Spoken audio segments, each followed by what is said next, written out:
আমাদের এলওপি আসবেন, ওনার সঙ্গে কথা বলে জমা করে। উনি 24 তারিখ অবধি বলেছেন, কালকেই জমা করে দিয়ে দেবো, আগামীকালের মধ্যেই দিয়ে দেবো। আমি গতকাল যখন ডেপুটি স্পিকার বলছিলেন, কিন্তু উনি আমাকে লিখিত আকারে কিছু দেননি। উনি মুখে বললেন, আমিও মুখে উত্তর দিলাম, ভাউচার নাম্বার দিয়ে দিয়েছিলাম, ডেট দিয়ে দিয়েছিলাম, ডিপার্টমেন্টের নাম বলে দিয়েছিলাম।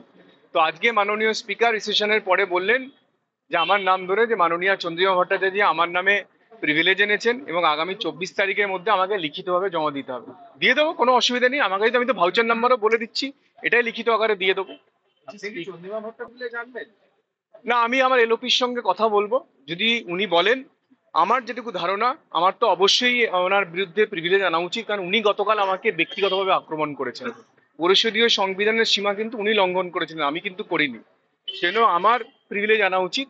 কিন্তু আরেকটি বিষয়, যে এই বিধানসভাতে তো আমরা মানুষের হয়ে কথা বলতে আসি।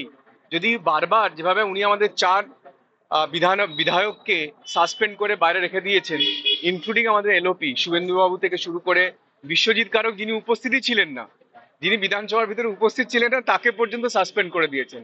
বলে এই সরকার চায় না যে বিধানসভাতে আমরা মানুষের কথা বলি।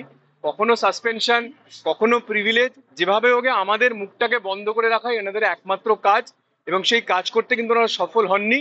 আমাদের ভোট বাড়ছে এবং 2026-এর আতঙ্কেতে ভুগছেন বলেই আজকে মহাকুম্ভের মতো এক পবিত্র স্থানকে উনি মৃত্যু কুম্ভ বলার মতো, যে পাপ করলেন সেই পাপের শাস্তি ঈশ্বর ওনাকে দেবে। আমার ব্যক্তিগতভাবে কিছু বলার নেই।